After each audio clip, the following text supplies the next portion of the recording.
Namaskar, viewers, and welcome to this new exciting show on Sattology, debunking mythology. There's a lot of misconceptions between karma and karma yoga.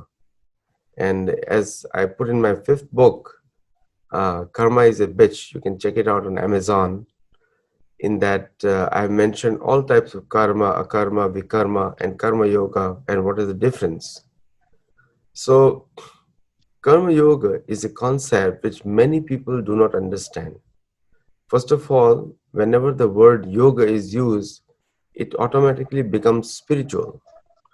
And karma yoga is also similar concept. So we have a very exciting guest today. You have heard him before, you've seen his two videos, and you really liked his videos also. So today we are going to talk about why people are why people, when they believe in the spirituality coming from Veda, do not focus on yoga, and why they see karma yoga as something as karma, which is two different things completely. So we have an authority with us, and he is a wonderful speaker and a guide and a living example of following that principle in his own life. So let us all welcome Dr. Jamdar from Madhya Pradesh, India. Namaskar. Namaskar. Namaskar. So, And good morning to all of you. And as usual, we'll start today's session with a little prayer to the Guru. And because of whose grace we are all existing and we are all striving to achieve the ultimate aim of human existence, human life. And that is, of course, Akhanda Mandalakaram, Vyaptam Yena Characharam, Tatpadam Darshitam Yena, Tasmai Shri Gurave Namaha. I pray to my Guru, my teacher, my guide, my mentor, who is the Lord of all the three universes, all universes, and who actually is present in every grain of this universe. So we start with our prayer, and then we take up your question. thank you, Dr. Jamdar, for those opening remarks. And so before we start this discussion, some concepts have to be cleared. That what is karma, and in India we have seen that people expect more results than actually their actions, and also in the US also this kind of philosophy has crept in, uh, totally against the founding fathers of this country, USA. In the founding fathers, they were very hard workers, and that's where the US has become what it is. And now the different type of society we see, who expects more, demands more, but does less. So with that, I would like to give the forum to you to tell us about karma and what is the difference between karma and karma yoga. All right. I think I would like to call this talk Yoga Karmasu Kaushalam. Yoga Karmasu Kaushalam. In Bhagavad Gita, Lord Krishna says to Arjun, what is yoga? He defines yoga in absolutely precise terms.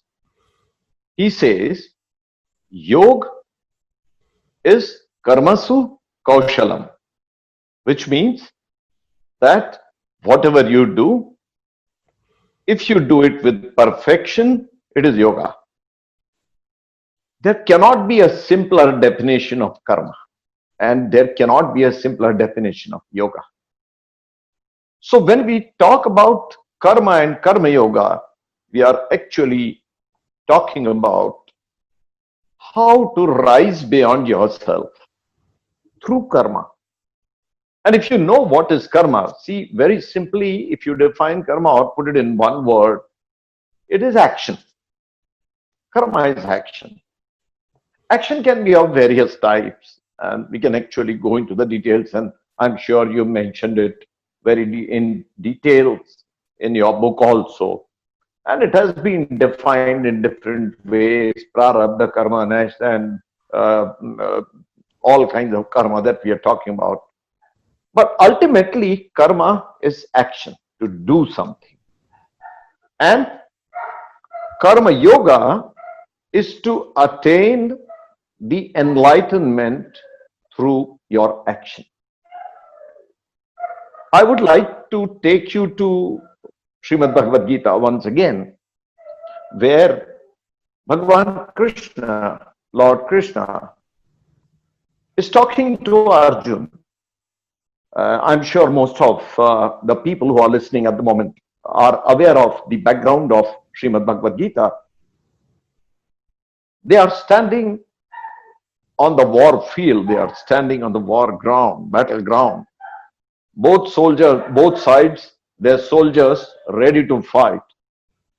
And Arjuna, who is the main warrior of Pandavas, asks Lord Krishna, who is his charioteer, who is the driver, who is guiding him, to take him between the two armies.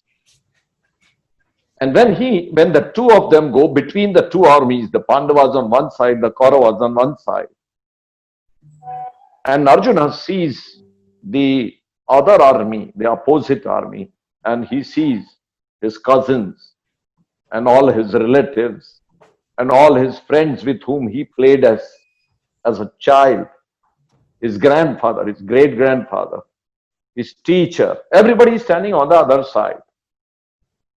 And he develops cold feet. Not because he's a coward, not because he is afraid to fight, but because he says that I'm afraid that all my kith and kin will be slaughtered at my hands. He's confident. He's not frightened. He's not really a coward. And he's not actually developed cold feet. But what he has developed is a sudden paralysis of all his senses when he says that these people who are in front of me, and I'm going to kill all these people. And he's 100% sure that he's going to kill them because he's a great warrior. And he knows that he has already defeated them once in a past war. But this time he's going to kill them. Now Bhagavan Krishna, Lord Krishna, looks at him and says, what has happened to you? You are not the kind to develop cold feet. You're not the kind to back away from action. You're not the kind to move away from a war. What is the use of a soldier who has undergone tens of years of training, and then he faces his enemy, he's got his gun in his hand, and suddenly he puts down his gun and says, no, I am a Messiah of peace, I don't want to kill. And Krishna says, this is what you're doing. No, get up, Arjun, get up and fight, because that is your duty. Now this word duty is very important. When you do something, it is karma. And when you join it with the duty, then it is karma yoga. So when you do something with a righteousness, when you do something which is a part of a human duty, then it is karma yoga. And this is how Srimad Bhagavad Gita starts. And in chapter 3, 4 and 5, the Karma Yoga, the Jnana Karma Sannyas Yoga, and the Karma Sannyas Yoga, in 3 chapters, Sri Krishna teaches Arjun what is karma and what is Karma Yoga. And that is where we need to go. Actually, Srimad Bhagavad Gita is the text which is the ultimate guide to this universe, to this world, and the way we survive. Srimad Bhagavad Gita tells you exactly by verse, it will tell you in different conditions, different circumstances, what an individual should do. And I'm sure, fortunately, there are huge number of translations available.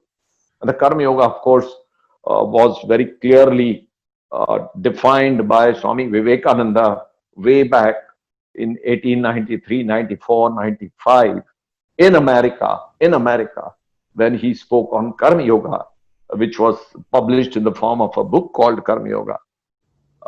And then, of course, Lokmanya Bal Gangadhar Tilak, when he translated Gita in the form of the Karma Yoga scripture.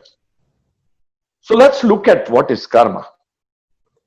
Whenever we do something in this world to survive, to live, for pleasure, for luxury, for enjoyment, for anything, whatever we do, that is karma. Because whatever we do is an action. And this action will ultimately have some kind of reaction somewhere. That reaction is going to be waiting for you. In India, of course, we believe in reincarnation. So we talk about prarabdha karma. We talk about kriyamana karma. And I think if we go into the details, that will be a bit too much for the present audience, because it's too much into the depths of the subject. But the crux of the matter is, whatever we do today is bound to have a repercussion. In Indian philosophy, it is reincarnation. You are bound to have another birth, and then you're bound to have repercussions, whatever we do today. But what we do now and today,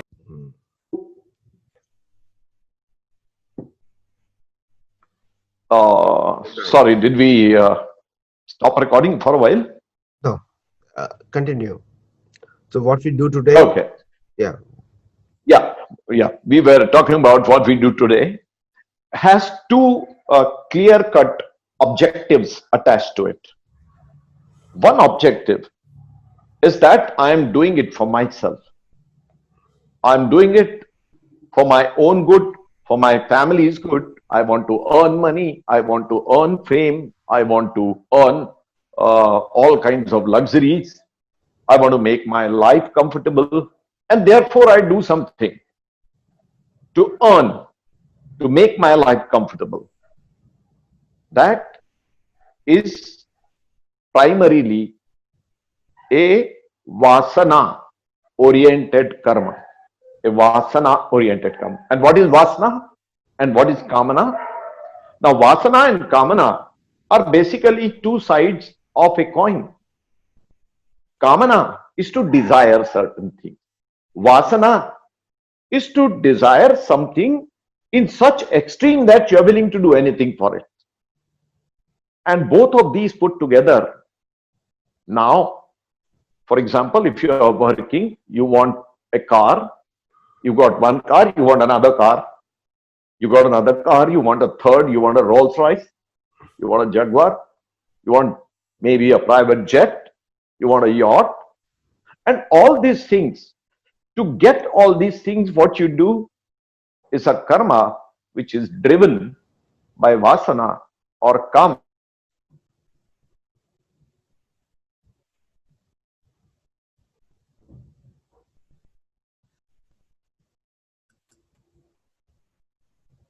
Something which is for an individual who is primarily a human being who is trying to evolve into something superior. For him, it is yoga which is important, and for which it is renunciation which is important.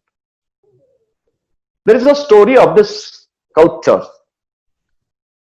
There's a sculptor who has to make a beautiful sculpture of a god, of Krishna. He first chooses a piece of rock and asks a manual labor to carve a large chunk of rock from that big piece. Somebody asks that labor, "What are you doing?" He says, "I am taking out a piece. I have to earn my livelihood. I have to take care of my family. I'm just taking care of this and I'm getting a big piece out of that rock." Then a second labor comes in who has to transport that block to the place where the sculptor is going to sculpt that block. So he's carrying that big rock on his back and he's grumbling, why am I getting to carry this? Isn't there somebody else who can do this? So on and so forth. But he's getting the money for it. Then the rock gets to the sculptor. And the sculptor starts to hammer gently into the rock to create a beautiful statue. And he says, "I'm breaking this rock, I'm carving this rock because I want to create an image of the God." Now, these are the three ways you can look at one thing. One person is saying that I am just carrying this on because of my family responsibilities, because of I have to eat, my family has to eat. The second person is grumbling, "Isn't there anybody else to do it? I have to do it. There is no way I can get out of it." But the third person is getting a pleasure out of it. And that is Karma Yoga. When a person gets a spiritual pleasure out of doing what we are doing, it is Karma Yoga.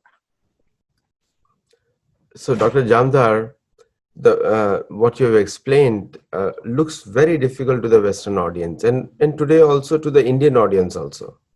Most of the time, people like to run away from this kind of approach because it becomes too striking in your own head in front of you. So people say, "Okay, I'm doing my karma. I don't care what's going to happen. I don't care what's going to happen. I don't really worry about what is in the future. Let's live the life for the present." And No. so what is the fault in that? Okay, let's look at it this way. Whenever we perform a karma, there are very obviously different ways we look at it. When a father hugs a daughter, it has a completely different meaning. When a husband hugs his wife, it's completely different. And when a son hugs his mother, the feeling is completely different. And that is why karma differs. When you do your job, and at that point of time, when you're doing something in your mind, you're thinking that somehow I have to survive, I just have to carry on, and therefore I'm doing it. That is not the real karma. Our teacher, our guru used to say, Swami Satyananda used to say, that if you are sweeping, if you are cleaning the steps, they should be shining, they should be squeaky clean. So even if you are doing a job, a manual job of cleaning the staircase, it should be spick and span. It should be done to perfection. And that is precisely what is yoga karmasu kaushalam, perfection in your job. So you are doing a job because it is your duty. So when you join the karma, the dharma, or to the duty, or to the righteousness, then it becomes karma yoga. So coming back to the philosophy, and we still have a couple more minutes left here. So when people, so today karma is a curse word, is a cuss word. Today karma, in the way Americans use it, it's a very cuss word. Like Oh, my karma. Like if they have to tell somebody, if they have to remind somebody that that karma is, so they're going to say, many people say karma is a bitch. It's going to come back behind you. But it's a very colloquial use also. It's a colloquial use in our society also, that watch your karma, watch your this, watch your karma. So and most of them now know, many of them now know from the show that it's one of the core philosophies of Hinduism, just like yoga. And karma Yeah. yoga is a totally different concept. Yoga, like you say, yoga karma sukha, it's an art of doing work. Yoga is the art of doing karma. So you put it in a right way there. So when we talk all these things, and I'm talking purely, I'm taking the devil's advocate. I'm on the side of the students who are watching. And Okay. for them, it's a very heavy topic. It's like they have to watch every step of there, Okay. they have to watch everything, and then so they some of them, they feel that it really takes out the innovation from their lives. Innovation, creativity, everything is out because they do not know what is going to be the reaction for what they do. So how do you put it to them, for these young people? Okay. What I'll say is that uh, this entire wheel of life, as I call it, wheel of life, the first step of the wheel of life is defined by Krishna in a beautiful shloka, which I will read out and then I'll translate it for you.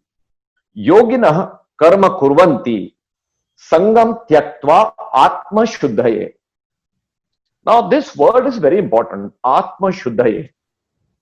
Whenever a person has to rise in his life to achieve the ultimate aim of life, to achieve realization, the person has to be clean. That is known as atma shuddhi. It's a process of cleansing yourself, self cleansing. This self cleansing is performed by karma.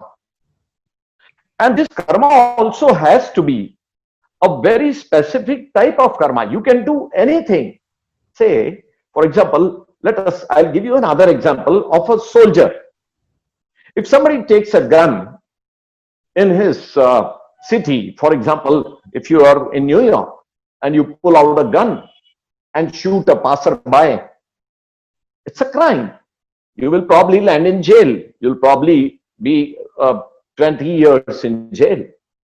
But if you pull a gun and shoot an enemy on the front where the enemy is attacking you, let's say, for example, say in Vietnam or wherever, right now in the Middle East, wherever there are terrorists, and if you kill a terrorist, nobody is going to put you in jail. They are going to give you medals. Why? It's the same thing that has been done. A gun has been taken out, somebody has been killed, but one person is going to jail for killing, and the second person is getting decorated because he has killed. Why? Because of the righteousness of the intent behind the act of killing. And therefore, when young people are working, they have to put in entire energy. They have to put in their body and soul into it, and to get the best out of what they are doing. It's just not a question of pushing things off or doing things half-heartedly or without their heart and mind in it. You have to put everything that you have into what you are doing. Whether you are cleaning, whether you are sweeping, whether you are operating, whether you are doing software work, or whether you are doing the most skillful thing. And it is the pleasure of doing that job which keeps you happy and satisfied. Scientists have proved that people who are happy in their job, who are happy in their profession, who are happy in doing what they like to do, look younger for a longer time. They age slowly. They don't age faster. You know, people who are 70 and they're working and they're putting their whole heart in it, they look so young. Why? Because they are into karma and they have converted this karma into karma yoga. And one step further, I would say they have converted this into karma sannyas yoga. Now, this is a different term, and I think next time we'll take this up of what is this karma sannyas. We are presently talking about karma yoga, where we must understand that whatever we do, our entire body, our entire mind, with all the three gunas, I'm sure you must have talked to them about sattva, rajas, and tama. You know, they are the three states of mind, the sattva, raja, and tama. And to go into that will take it into even a longer time. So what I would like to say is that with your whole body, whole mind behind it, do whatever you are doing to the best of your capacity. That is karma. Yeah, and that too positive actions, not negative With a actions. positive action. Yes, yes, yes. Always, always, And always I very think positive. I think you just gave your own example when you just said that you look younger, younger, younger because you're dedicated to karma yoga. So Well, I'm 65. So if at 65 you still think I'm young, it's good. no, It's very good. we have a very good friend of ours and also very big leader here in North America, Dr. Japra. He turned 70 last year, and he's just like you, young, and Oh. people cannot work more than him. You know. Yeah. So anyway, so so Yeah. viewers, if you have any questions, you can ping me right now. Okay, so one question has come, which is that the yoga for them is, and Dr. Jamdarji, we have time is less, so as less words we have to use because we have two, three Yes. questions I want to take up. Where did the word yoga come from? That's one very basic question. Yeah. Yeah. Please, can you please quickly repeat the question? Yeah, where does the word yoga come from? Yoga comes from the verb yuj. Yuj is joining.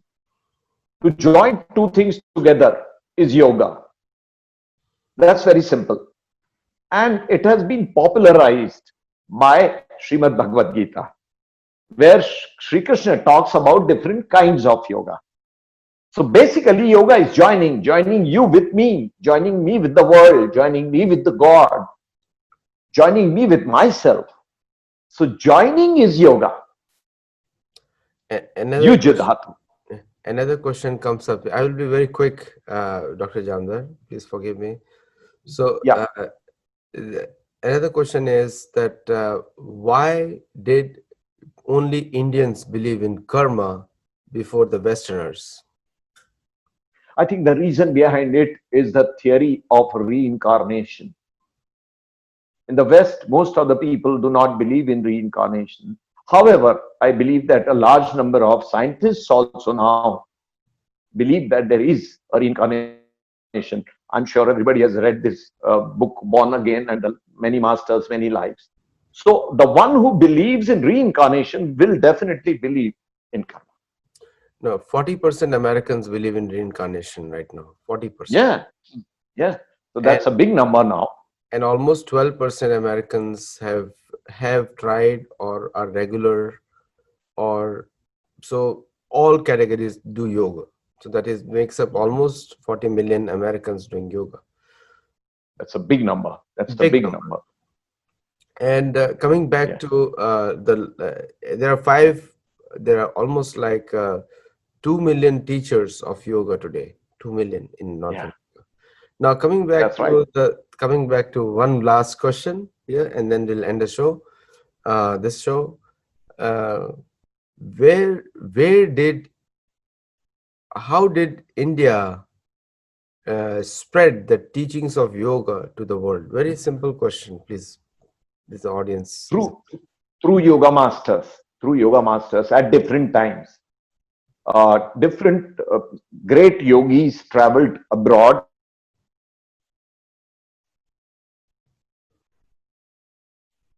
about Swami Rama. Everybody knows about Swami Yogananda. And there are n number of, there's a big list of yogis who have been traveling abroad and teaching. And my own guru, Swami Satyananda Saraswati, Swami Niranjananand, they've traveled abroad so many times and they have spread the world and wisdom of yoga all over the world. The last question is, this comes from an Indian American Hindu student.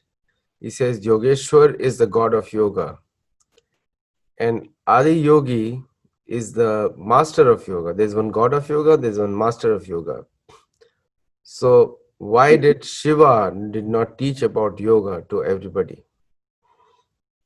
No, in fact, I would like to correct him. Shiva is the Adi Yogi and he is the first yoga teacher. He started the teaching of yoga by teaching yoga to his wife and his consort Parvati, and that is why he is called Adi Yogi. Bhagwan Krishna is a different matter. Bhagwan Krishna is Jagat Guru. Vasudeva Sutam Devam, Kansachanu Ramardanam, Devaki Paramanandam, Krishnam Vande Jagat Gurum. So he is the teacher. Krishna is the teacher of all yogas, and Shiva is the Adi Yogi who himself used to perform yoga and taught it to his wife to begin with. Yes. So both of them have their different places in the hierarchy. Thank you so much, viewers, for asking nice questions, and most importantly, thanking Dr. Jamdar for coming and showing us his passion for this philosophy in his own life, and also teaching us important aspects, what he believes in, and also it's the reason behind his own success. So Dr. Jamdar, namaskar, and thank you so much. And the viewers, keep watching, keep subscribing. It's time to bring Sattology to everyone. Namaskar.